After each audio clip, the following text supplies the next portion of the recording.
Prithvi Shantirantariksha Shantir Dyav Shantir Disha Shantiravantara Disha Shantiragni Shantir Vayu Shantiraditya Shantish Chandrama Shantir Nakshatrani Shantirapa Shantiroshadaya Shantir Vanaspataya Shantir Gau Shantiraja Shantirashva Shantir Purusha Shantir Brahma Shantir Brahmana Shantir Shantireva Shanti Shantir Me Astu Shantihi. May there be peace on earth and in the sky. May there be peace in the water and in all directions. May there be peace in the plants, in the trees, and in animals. May there be peace in the hearts of all beings. May there be peace in everyone and in everything. Sarvetra sukhinas santu, sarve santu niramayaha, sarve bhadrani pashyantu, ma kaschid dukkha bhag bhavet, sarvastaratu durgani, sarvo bhadrani pashyatu, sarvas sadbuddhimapnotu, sarvas sarvatra nandatu. May all be happy and healthy. May all see what is good, and may no one experience misery. May all overcome their obstacles and acquire good tendencies. May people everywhere find joy and fulfillment.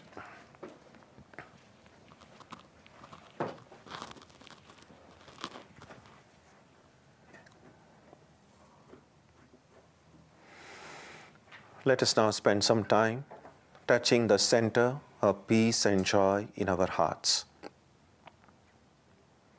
A good way to begin the practice is to withdraw the scattered energies of the mind and bring them to rest on one point. That point can be our own breathing. Let us therefore practice breathing with awareness. As we breathe in, let us visualize that our body and mind are being filled with love, strength, and compassion. And as we breathe out, let us release all the stress, anxiety, and exhaustion in the body and mind. Let us practice this way for a while.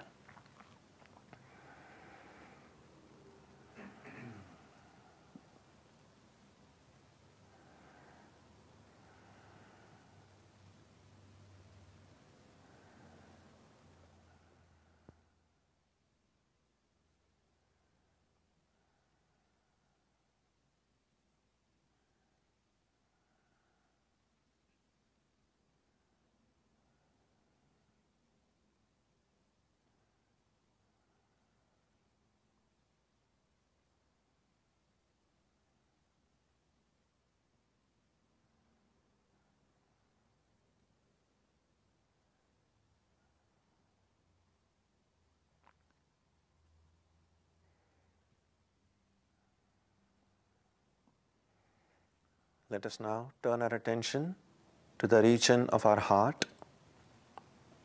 Although God is present everywhere and in everyone, the divine presence can be felt most clearly in our hearts.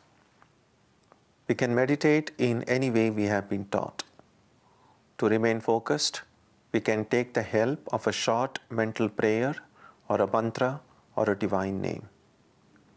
Let us now spend some time dwelling on the presence of God in our hearts.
Asatoma Satkamaya, Tamasoma Jyotirgamaya, Mrutyorma Amritam Gamaya, Aviravirmayeti, Rudrayatte Dakshinam Mukham, Te Namam Pahi Nityam. May the Divine lead us from the unreal to the real, from darkness to light, from death to immortality. May the Divine Consciousness fill our hearts and protect us.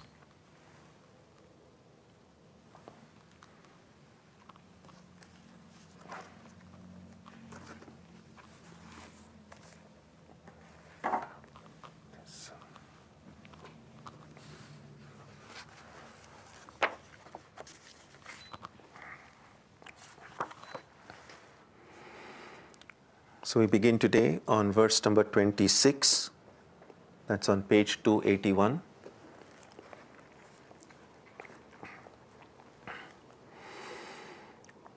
Patram pushpam phalam toyam yo me bhaktya prayachati tadaham bhaktyuparutam Ashnami prayatatmanaha. He who with devotion offers me a leaf, a flower, a fruit, or water, that devout offering of the pure-minded one I accept. In the earlier set of verses, we saw how Krishna says that we get what we seek. If we seek the highest, we will get the highest. If we set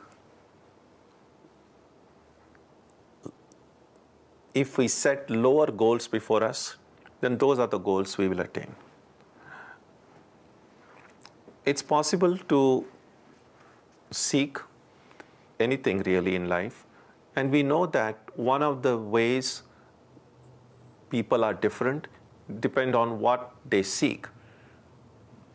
How many of us who look upon ourselves as devotees, as students of Vedanta, are we really looking for, oh, I want to be free from this samsara. I want to be free from this cycle of birth and death.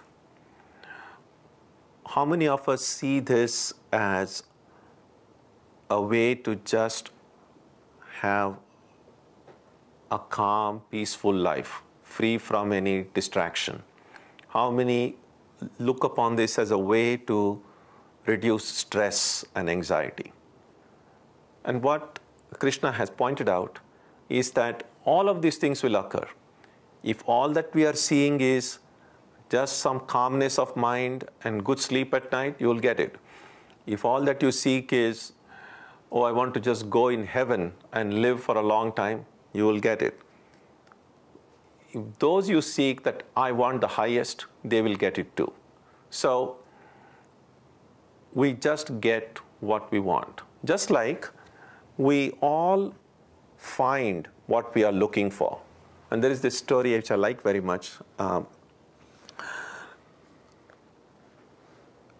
read this several years ago, and I probably have referred to it here as well. Two friends were walking in Times Square in New York, and as you know, it's noisy, it's filled with people, crowded, and so on. So these two friends were going, and suddenly one of them was of the Native American tradition. So he just paused, and he told that friend of his, I hear the sound of cricket. Cricket is a tiny little insect. Now that right in Times Square with all this noise and sound, he says, the sound of cricket, where do you find it? And so then he started going toward that sound, so they kind of entered the side street, went into the back street, and behind one small little dumpster, he found one little cricket was making that sound. So this friend of his was astounded. How could you hear this little sound when in this kind of a busy street, which was just a block away.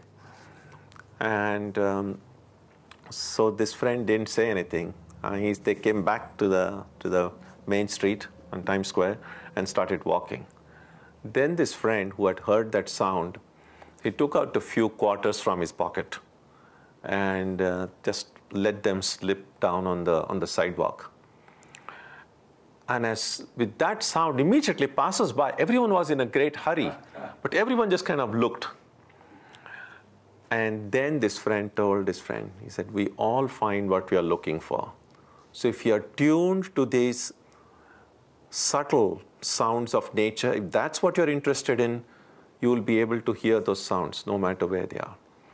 If all that you are interested in the sound of coins or money, you will find it.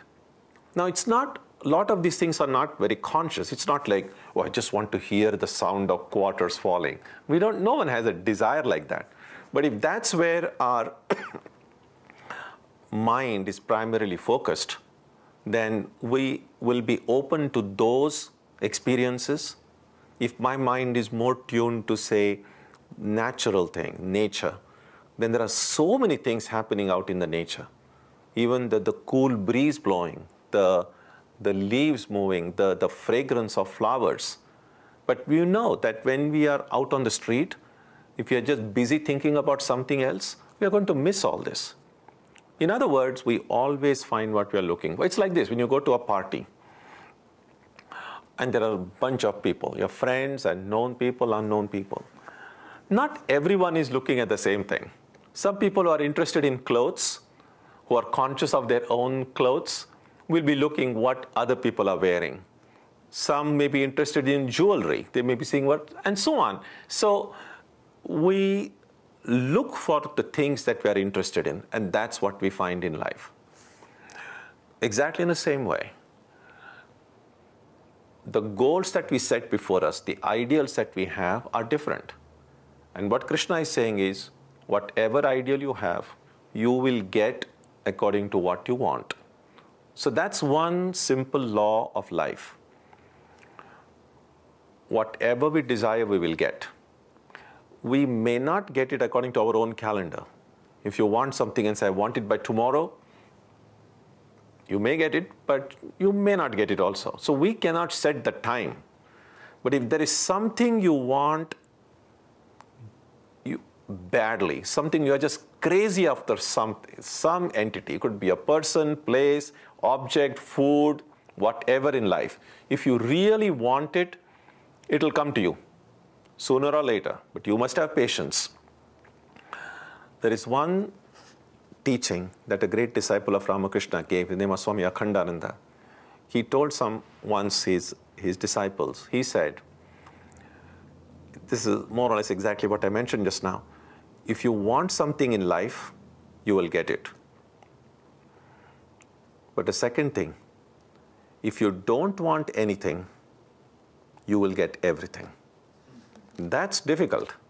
If someone can truly touch their heart and say, I don't want anything. Now, one important thing to remember, when you say, I don't want anything, doesn't mean that you will not get anything. Whatever you deserve will come to you anyway. Whether you want it or not, whatever you deserve is going to come. So our wanting or not wanting something doesn't change the outcome. But if we can truly say, I don't want anything, whatever comes through the grace of God, we do invoke the grace of God now and then. But how often do we really mean it?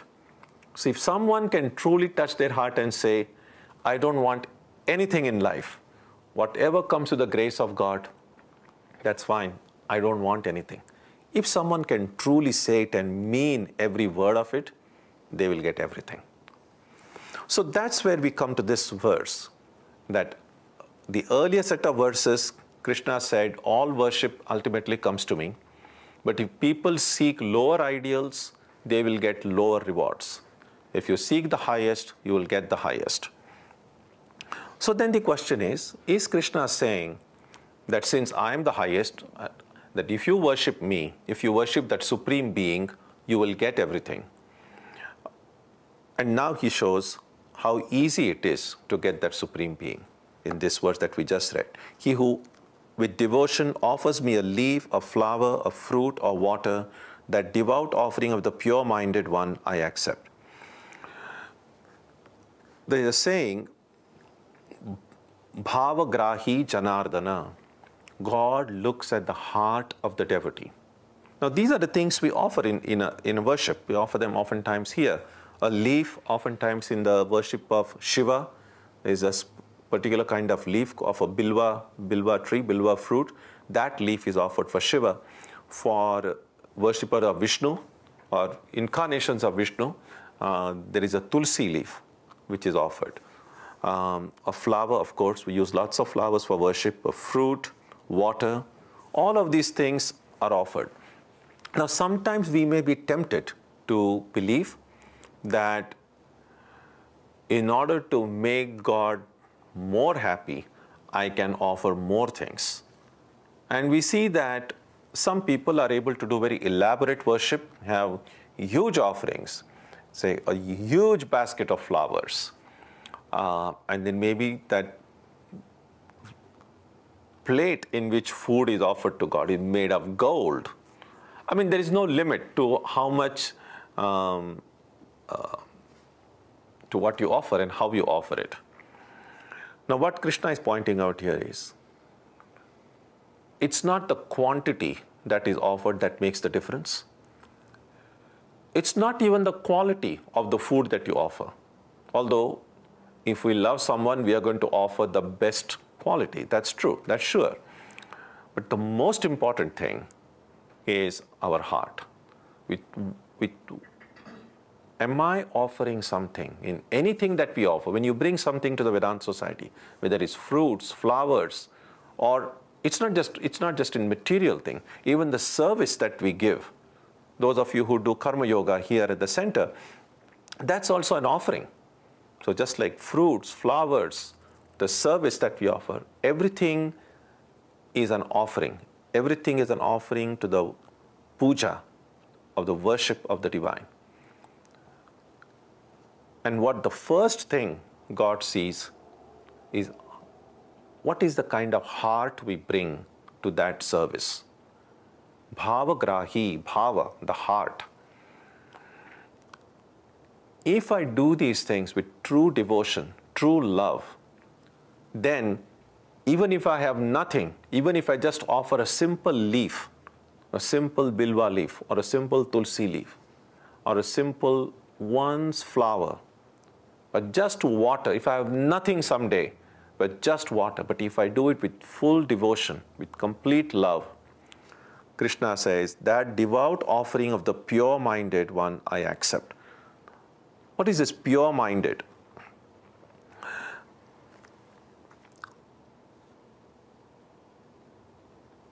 Everything I seek, every material desire I have, taints my heart a little bit. But if someone who seeks nothing but God, such a person is completely pure. So when it is said, blessed are the pure in heart, for they shall see God, means those who want nothing other than God, their hearts have become completely pure. Now, many of us, we want God, we are devoted to God, we love God, but there are a few other things also we need, which is fine. But it's good to remember that all the things other than God that I seek in life take the shine away a little bit from my heart. And so, if I can offer a simple leaf or a flower, whatever it is possible for me to offer. Again, if it's possible for me to offer more, but I said, oh, it's just a leaf, so I just give a leaf. So whatever you can offer, but if you can do it with God, I give this purely out of love. I don't seek anything. In fact, the highest form of love for God would be, I give this, I don't even seek moksha. I don't want anything. And that's where we come to that earlier saying, if you don't want anything, you get everything. Because you see, even when you want moksha, which in itself is great, Nothing wrong with that. But at a very subtle level, it's still you wanting it. And for a bhakta, for a devotee of God, the sense of I goes away to the extent that I want something, I itself has gone, then there is nothing to want. And so there then, just we give out of love, not seeking. And come to think of it, even think about it from just a little bit calmly. God already knows what we want. So it's not like, God says, well, you didn't tell me, I didn't know what you want. That's not what God is going to say. So oftentimes when we pray for something, it's more for our information. Because God already knows much in advance what you're going to pray for. So what you want to pray for is already known to God. So it's not to inform God. It's more to inform your own self. There's also a nice story. It comes in one of the anecdotes related to Mahabharata. And it was this, that this Bhima was a great devotee, and one day was worshipping, doing a lot of puja with his 108 lotuses, and doing very elaborate forms of worship. And there's one simple-minded poor person then prayed to Krishna and said, see, they belong to the royal family. You know, after Pandavas were princes, they could do all this. They can afford to get all these big flowers and and I don't have anything. So I will never be able to please God.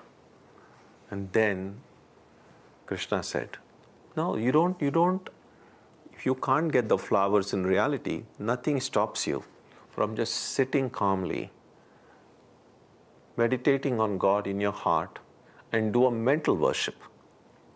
You can mentally offer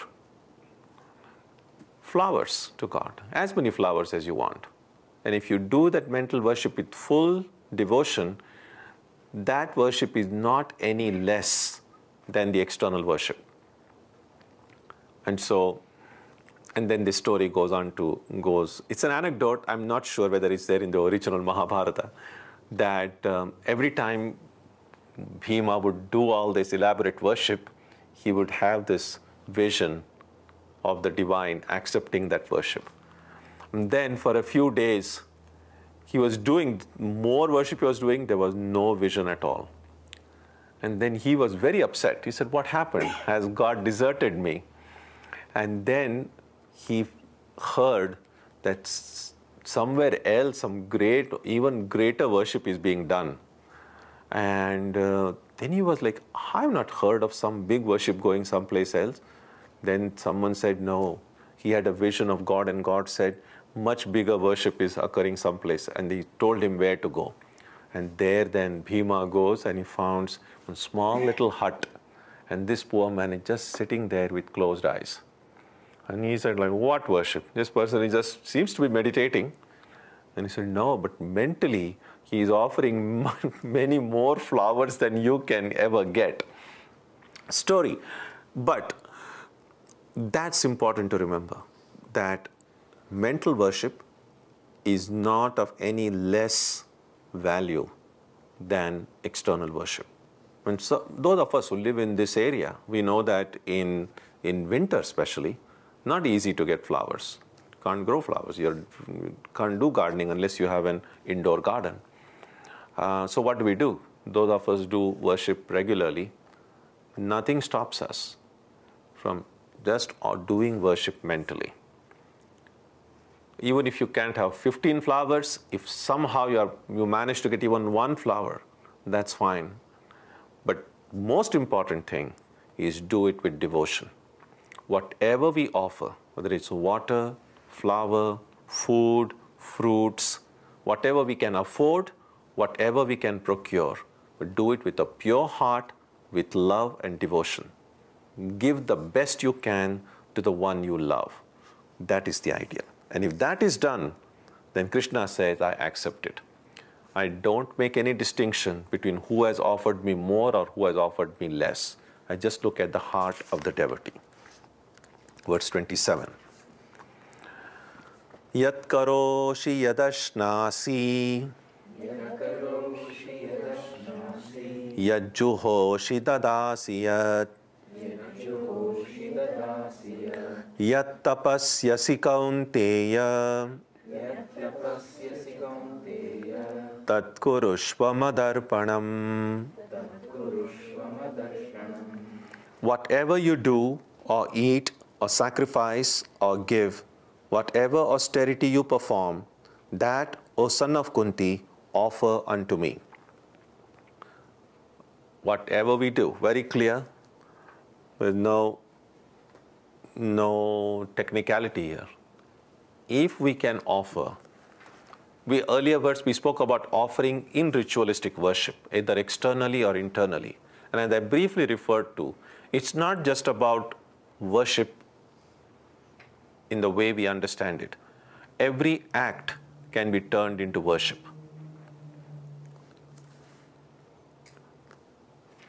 Doing work as worship is what Karma Yoga really means. In the beginning, we might have this distinction, work and worship. My job in the world and my offering in the Vedanta society, for instance. So when I go to a temple or a mosque or a church, that's connected with religious or spiritual work. And my work that I do in the world is a secular work. So in the beginning, we might have this kind of a wall separating our secular life with our spiritual life. So work and worship, they remain separate in the beginning. Then as we begin our spiritual quest, we try to do all work as worship. We try to remember God, we try to offer the fruits of all work at the feet of God. We begin our day praying to God, seeking God's help, seeking God's guidance, seeking strength that we are able to carry out our duties and responsibilities well. And then at the end of the day, we offer everything at the feet of God. So we try to do work as worship. And the more we are able to do it perfectly, we will find then we will never forget the main purpose of the work that we do. We may not have to remind ourselves about it too often because it's always there in some corner of our heart. It is then that the work as worship gets converted into work is worship. Then that wall separating spiritual life from secular life is broken. For a devotee of God, everything becomes spiritual. Then going to a temple and worshipping is not anything more sacred than even vacuuming your room or cooking your food or marketing or going to and doing the work that you have at your workplace. All of this, if you can see with the same eye, that all are equally powerful ways of connecting to God, then work itself has become worship. That is what Krishna is saying here. And it's possible. It's possible to connect even what we see as very mundane activities to God. For instance, if we can see, it's possible to say, well, this is my home. But a devotee can say, no. If God is everywhere, and I want God to be not just in a temple, but God present in my home, then this is God's home. Not just that the little shrine in my home belongs to God, my whole home belongs to God. So it's not that I'm inviting God to my home, it's more God is allowing me to stay in His home. And if I want God's presence all the time in my home, then everything that I do at home is really done for God. So even if you're vacuuming your room, you're doing it because God is going to walk here. God is going to move here. And the cleaner I keep my home, it'll be easier for God to stay there. Cleaning your bathrooms that also can be done as a part of spiritual practice. Cooking, again, you can either cook for yourself or you can say all cooking, I'm doing it out of love for God. Which is why, therefore, devotees of God offer everything that they eat to God before they eat. That's why we chant here, Brahmarpanam Brahmahavi.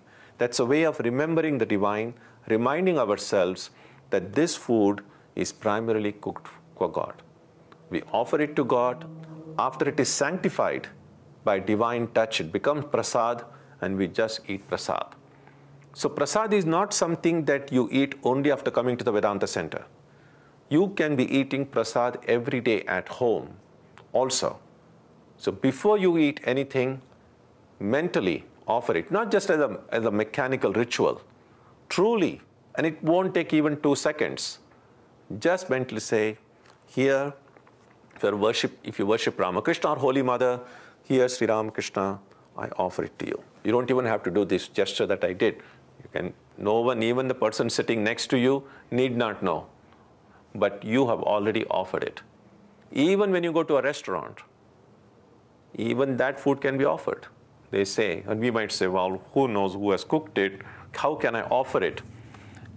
There is a saying in Sanskrit that food gets purified by just paying for it. So when you go to a restaurant, and if you're paying for the food you eat, by that act of paying, you have already purified it. So you shouldn't have any hesitation in offering it to God.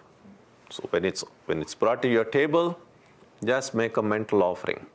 And then even in a restaurant, you can be eating prasad of God.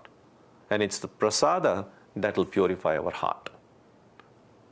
So everything that we do, all the duties that you carry out, the duty of parents toward their children, the duty of children towards their parents, the duties you have at your workplace, all of those things can be done as spiritual practice. You can say, a devotee thinks this way, God has put me in this situation. If God is doing everything in my life, then God has put me in this situation. And if I do the right thing, if I carry out my duties and responsibilities well, I do it out of love for God. My goal is not to please this person or that person. My goal is to please God. So every duty, every responsibility, we can carry out of love for God. Read that little book if you haven't done it so far, called The Practice of the Presence of God by Brother Lawrence. He shows how every little thing, as simple as just picking a spoon in your kitchen, can be done out of love for God. And if we can truly do it, you will see the effect. So every time you come to the Vedanta Center, and every little work that you do here, every little thing that you do, you will see. And how do we know our heart is getting purified? You will find that qualitative improvement in your prayer, in your meditation. That's very sure. There is no doubt about it. So all that we need to do is to improve the way we look upon our attitude to work. It's what's most important. That's why, let me read it again. Whatever you do or eat or sacrifice or give, whatever austerity you perform, that, O son of Kunti, offer unto me. So even when you give something in charity, if there is a homeless person and you give something to that homeless person, that can be done as an act of charity, or that can be done as an act of worship. If God is in everyone, God is also in that homeless person who's standing at the intersection asking for money. So even if you give a quarter or a dollar to that person and you see, here is God, you don't have to tell that person he is God, but that person may not understand or may even misunderstand. You don't have to tell anyone anything. In your heart, you say, here is this, the divine being has chosen to come in front of me as a hungry, poor person. And by giving this out of love for the divine, I'm doing an act of worship. There the matter. If you can do that, that is also then Krishna will accept. So that's what he's asking us to do in verse number 27. Verse 28. Shubha Phalai Revam Mokshase karma bandhanaihi Sannyasa yoga yuktatma Vimukto mamupaishyasi. Thus you will be rid of the bonds of action resulting in good and evil, being free and with your mind endowed with the yoga of renunciation, you will attain to me. So in this way, if we transform everything that we do in life, in fact it can go, we saw this in earlier chapters, how everything can be done as a yajna. Even the act of breathing can be done as a yajna. So every little thing can be done as an offering to God.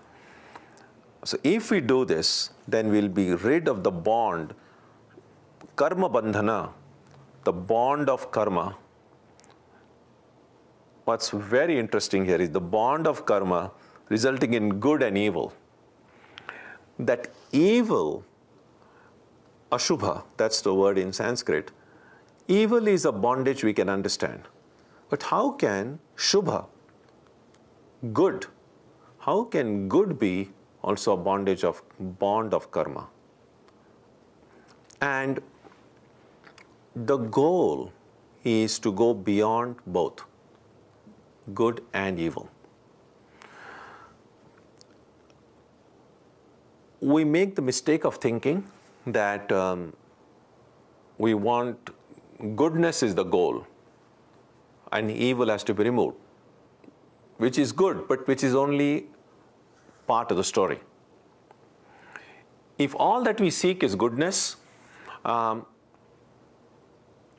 that's the path of ethics and morality, which is important, which is very important. But when we are thinking in terms of the goal of life, goodness can be a bondage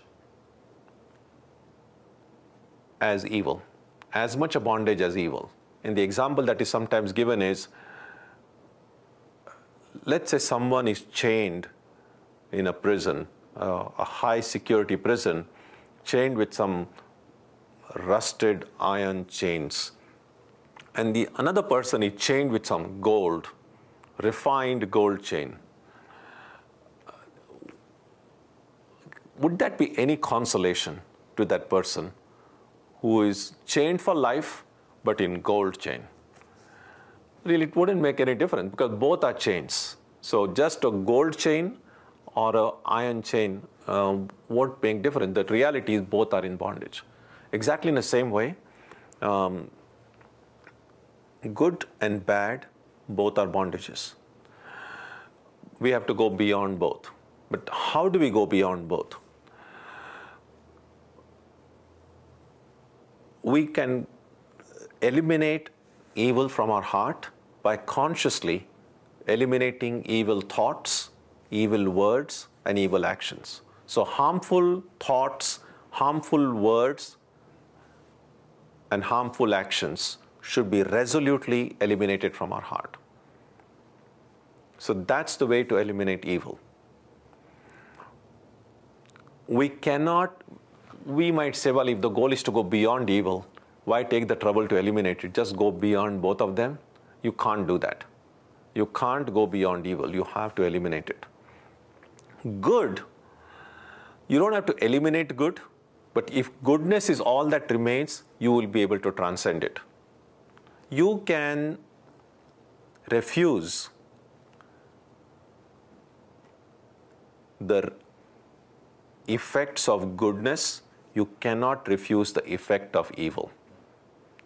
In other words, think about it this way. If a person commits a crime, that person has to receive the sentence and punishment. That person can't say, oh, I did this crime in a detached way. I don't want this crime. It doesn't work. So they say, whether you're detached or not, you can practice your detachment in the prison. But you cannot say no to that crime. On the other hand, if you do something good and they want to honor you, they want to give you a prize, you can refuse that prize. You can say, no, I don't want it. And nobody can force you to take that prize. So while both are bondages, there is a difference. You cannot refuse the result of evil. You can refuse the result of goodness. And so when he says here, you'll be rid of the bonds of action resulting in good and evil, you have to eliminate evil. That's the spiritual practice. Consciously not thinking thoughts. And by what do we mean by harmful thoughts? Any kind of because thoughts are all going on in the mind. And what's going on in your mind, only you know. No one else knows what's going inside your head. People will judge you by your actions, by your appearance. But what's going inside your head, only you know. And because we are the only ones who know what's going on inside our head, we need to look and be aware whether the kind of thoughts I think, how harmful those thoughts are. And what kind of thoughts would be harmful? Any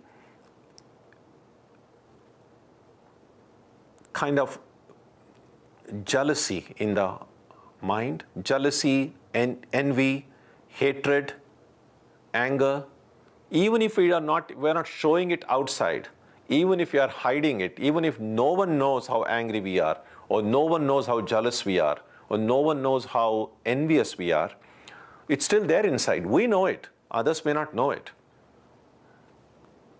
Those are the things which are referred to here as evil thoughts. Those are the things which will bind us. Those are the things which will keep us tied to this world of pain and suffering. Harmful words are really the words that bring pain and suffering. The words of the nastiness, the words spoken out of anger or denigration. So words can be also very powerful force. So a devotee needs to use words very carefully. So those harmful, hurtful words have to be eliminated. And of course, actions. Any action that produces injury, of violence of any kind, subtle or gross, that is also harmful. All of these evil, ashubha, thoughts, words, and actions have to be eliminated. And the good thoughts, good words, and good actions will help us eliminate their negative counterparts. But after having done that, we have to transcend even this goodness. That's why in the Kathopanishad,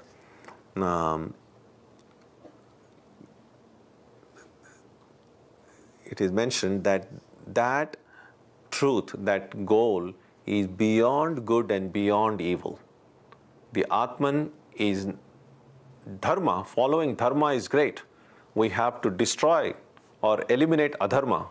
That's what the avatar comes down for, to establish dharma and to remove adharma. So living a life of dharma is great. But when we become good, when adharma is removed, dharma can also become a bondage. Dharma also can then hold us down. At some point then, we'll have to reach that truth which is beyond both dharma and adharma. But we cannot go beyond unless and until we have eliminated all adharma from our heart. So that's the important thing to remember here. Verse number 29.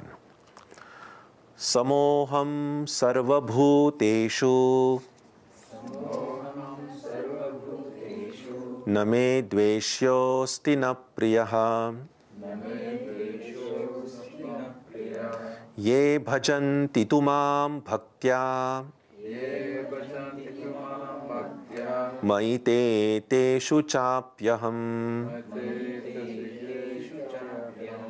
I am the same to all beings. There is no one hateful or dear to me.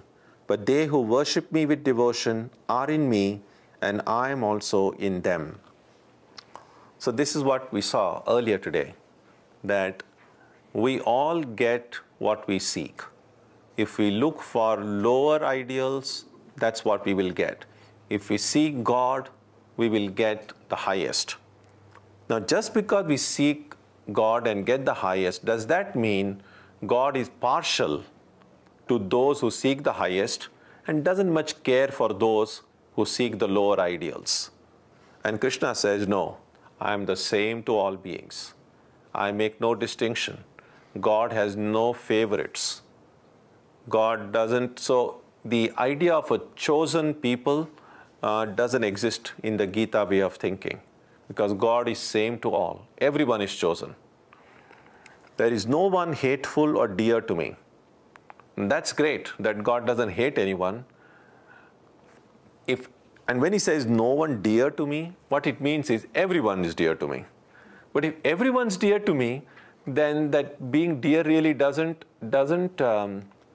it's like this. If someone says, oh, I love everybody, people are not usually too happy with that. It's like, okay, but do you love me? Loving everybody. So when all of us like to think that, oh, God loves me specially, and we have to kind of recognize that even in that desire that God should love me specially, there is an ego, because there is this me involved. So when this ego goes away, and then we recognize that God loves everyone. And when our heart becomes pure, we see that that same divine who is in me is in everyone. So God loving everyone is a kind of God loving me, but not me as this limited entity. Me as this filled with this whole universe. Then we are able to recognize the meaning of what love of God means. And so he said, there is no one hateful or dear to me, but they who worship me with devotion are in me, and I am also in them. So now how is those who worship God with devotion are in God? Not simply out of love for God. What is the ultimate result of devotion to God? And the ultimate result of devotion to God is we become one with God.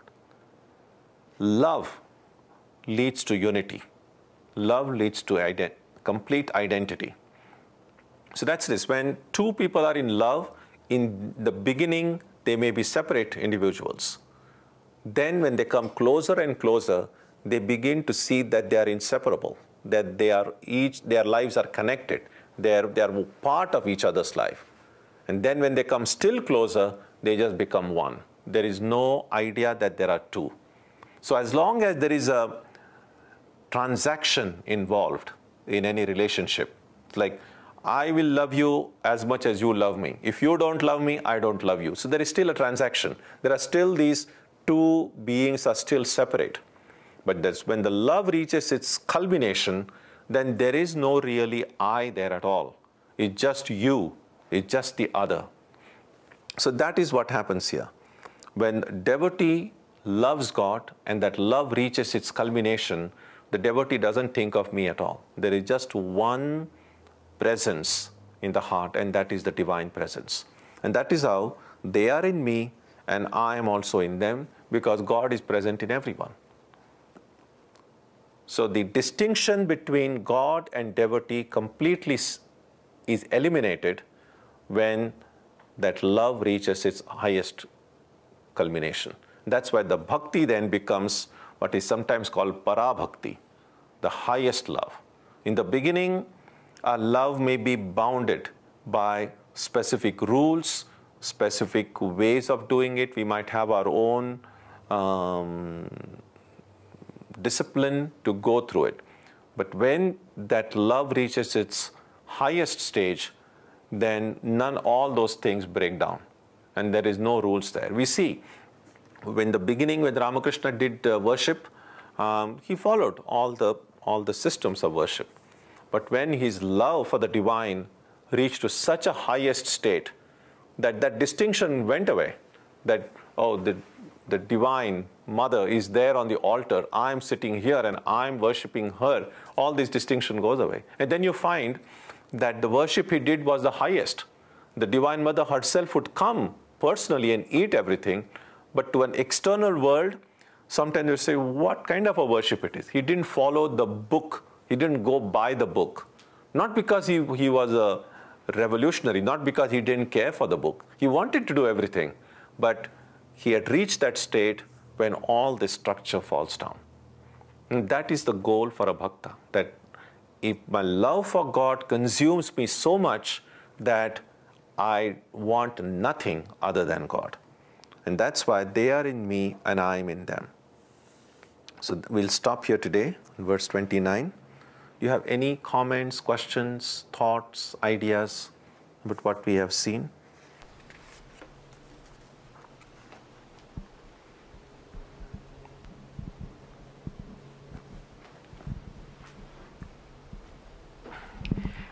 Swamiji, when we talk that pleasing God, it's because I am struggling in my spiritual path. Yes, I try to please God. To order to please God, do I have to know that how to please? And when I'm pleasing, is there any ego behind that? Because pleasing means I'm expecting something. Mm-hmm. So how do I explain myself that it's okay to please? See, when we love God, then we will do everything out of love for God. And when the object of our love is pleased, it makes us happy. Sure, when we are trying to work and do something out of love and in order to please God, there is a little bit of an ego, the ego of a devotee. I love God, I'm doing it out of love for God. I want to make God happy. There is an ego. But this ego is what Sri Ramakrishna called the ripe ego. Any paka-ami, any ego connected with God is better than an ego connected with the world. So, and how do we please God? By just doing what is right, doing what is good. So whatever we learn from the Gita and the Upanishads, we try to practice it in our life. And that's the way of offering. Because if we do what Krishna says in the Gita, Krishna is going to be pleased if we try to follow it. In fact, even if we don't succeed fully, but our intent is good, that we are making an effort to live according to the Gita teachings, sometimes we fail. When we fail, we try to correct ourselves, we try to improve. So even if we don't succeed fully, so long as the efforts are genuine, that will please God. And God is pleased, it makes us happy. It makes us happy, it gives us more enthusiasm, more energy to intensify our spiritual life. So it is greatly beneficial.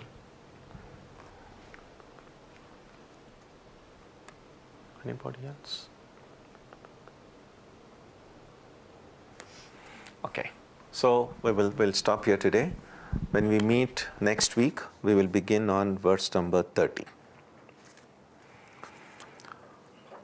Om Jananim Saratam Devim Ramakrishnam Jagadgurum Padapadme Tayo Shritva Pranamami Muhur Muhuhu.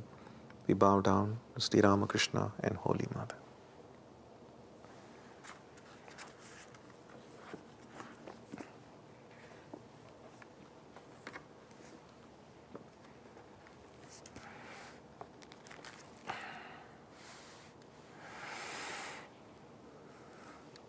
So this Saturday, we will have our annual Freedom Festival.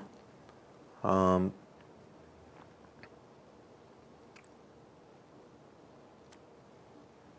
11 o'clock, as usual, prayer, meditation, music, brief reflection, followed by potluck lunch.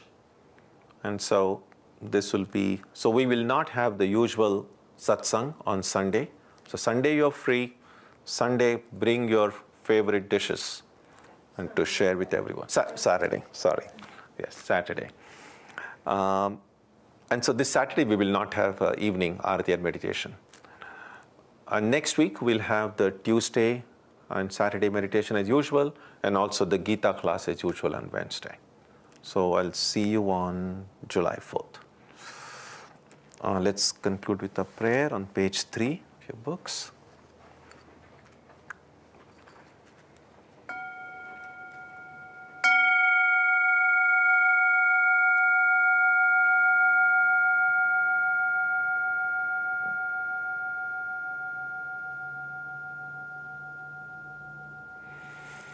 Oh. May the Divine Being, who is the Father in heaven of the Christians, Holy One of the Jewish faith, Allah of the Muslims, Buddha of the Buddhists, Tao of the Taoists, Ahura Mazda of the Zoroastrians, the Great Spirit of the Native Americans, and Brahman of the Hindus, lead us from the unreal to the real, from darkness to light, from death to immortality. May we be granted strength, freedom, and clear understanding. May we learn to see God in our own hearts and in everyone around us. May God bless us all and fill our hearts with gratitude, grace, and love. Om Shanti Shanti Shanti. Peace, peace, peace be unto you.